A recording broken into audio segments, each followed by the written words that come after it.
বুজুর্গ ছিল, আল্লাহর ওলির বাড়ি ছিল চট্টগ্রাম। আল্লাহর বান্দার নাম ছিল বন্ধুরা আল্লামা জমিরুদ্দিন রহমাতুল্লাহ আলাইহি। ওনার জীবনীটা করতে গিয়ে আমি ছোট পানি তুলে রাখতে পারি নাই। ওনার বয়স যখন 5 বছর হইল, আল্লামা জমিরুদ্দিন সাহেব আমার বন্ধুরে বাবা মৃত্যুর সাথে পাঞ্জা লড়তেছেন।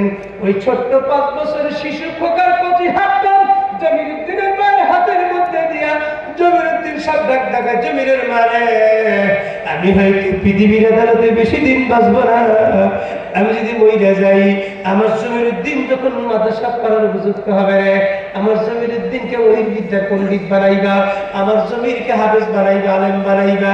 জমিরুদ্দিনের মাকে জমিরুদ্দিনের বাপ বলে, জমিরুদ্দিনের মা আমার কাছে অদাবদ্ধ হও। জমিরুদ্দিনের মা বন্ধুরে স্বামীর কাছে অদাবদ্ধ হলো, স্বামী গো আল্লাহ যদি আমাকে হায়াতের মতো দৌলত দিয়ে থাকে, আমি আপনার সন্তানকে কোরআনের বিদ্যায় কোরআনের জ্ঞানী করবো। কিছুদিন পর জমিরুদ্দিনের বাবা মারা গেল।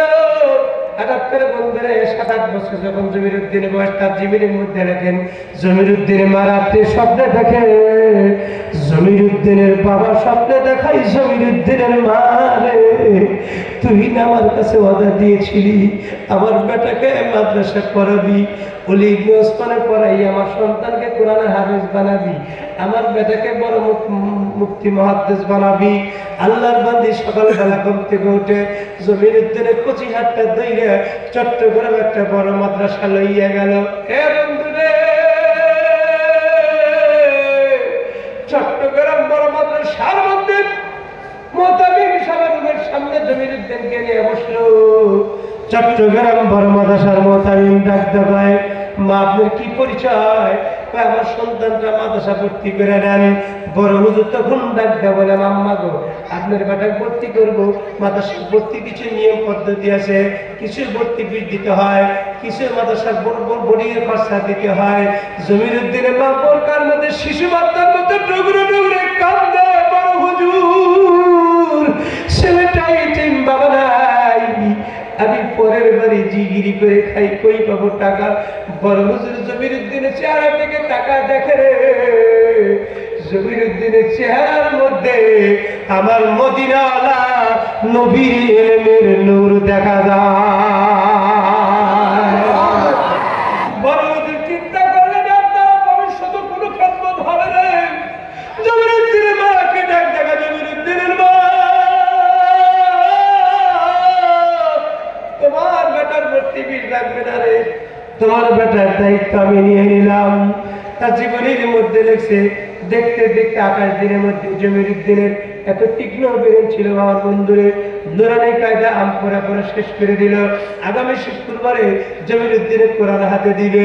বুধবারের দিন জমিরুদ্দিন বড় হুজুরের অফিসের সামনে বসে বসে কাঁদতেছে। বড় হুজুর রুম থেকে বের হয়ে জমিরুদ্দিনকে বুকের মধ্যে নিয়ে কয়, বাবা জমিরুদ্দিন তুই কেন কাঁদছিস?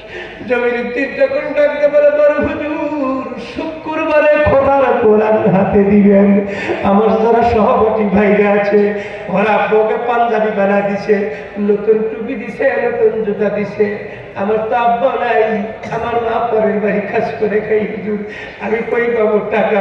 আমাকে কে কোরআন কিনে দেবে? আমাকে কে নতুন টুপি কিনে দেবে? বড় হুজুর বুকের মধ্যে নিয়ে কয়, জমিরুদ্দিন তুই কাঁদিস না রে বাবা, আমি তো আছি। আমার মন বলতেছে তুই 1 মাস হলো নতুন মানুষ বাড়ি ছেড়ে এসেছিস, তুই বুঝি তোর মার কাছে যাবি, আমি তো আজকে ছুটি দিয়ে দিলাম, তুই অতি তাড়াতাড়ি বাড়ি থেকে তোর বাসায় থেকে তোর মার সাথে দেখা করে তুই মাদ্রাসায় চলে আসবি বাবা। তোকে এক নজর না দেখলে আমি হুজুর আমার বড় ভালো লাগে না।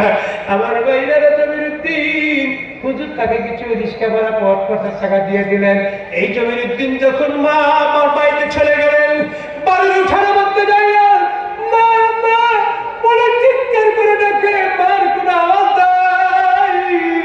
পাশের বাড়ি একটা চাচি আম্মা ডাক দেয়, বাবা জমিরুদ্দিন তোমার মাকে ডাকতেছ, তোমার মা 3 দিনের অনাহার, সকালবেলা উঁচু করতে গিয়ে টিবল পারে সাইন্সে জড়িয়ে গেছে, আমরা প্রাথমিক হালকা চিকিৎসা দিয়েছি, মাথায় পানি ডাইলে তোমার আমার চাচি আম্মা রুমে রেখে আসছি, বাবা জমি যা। জমিরুদ্দিন মার শিউরে বসে মার মাথার মধ্যে হাত গুলা ডাক দেয়, মা গো তোমার জমিরুদ্দিন আগামী শুক্রবারে খোদার কোরআন হাতে নিবে মা, তোমার বেটাকে একটু তাকা দেখো। জমিরুদ্দিনের মারা কোনো জ্ঞান ফেরে নাই। জমিরুদ্দিন বন্ধুরে কিছুক্ষণ পর চিন্তা করে, আমার মা যখন এখনো জ্ঞান ফেরে নাই, আমার মা 3 দিন অনাহার, আমি মা ঘরে রেখে আমি কেমনে আমি মাদ্রাসায় লেখাপড়া করবো। জমিরুদ্দিন তখন ঘর থেকে বের হইয়া একটা দৌড় দিয়ে চট্টগ্রাম ট্রেন স্টেশনে চলে গেলেন। তার জীবনী কইরা চোখে পানি রাখতে পারি নাই। আমি বয়ান করতে গিয়ে চোখে পানি রাখতে পারি না।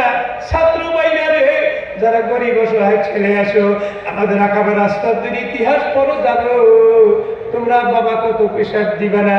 একটা বাবা সবসময় সন্তানের মঙ্গল আর ভালো চায়। ঠিক বললাম না, ঠিক বললাম?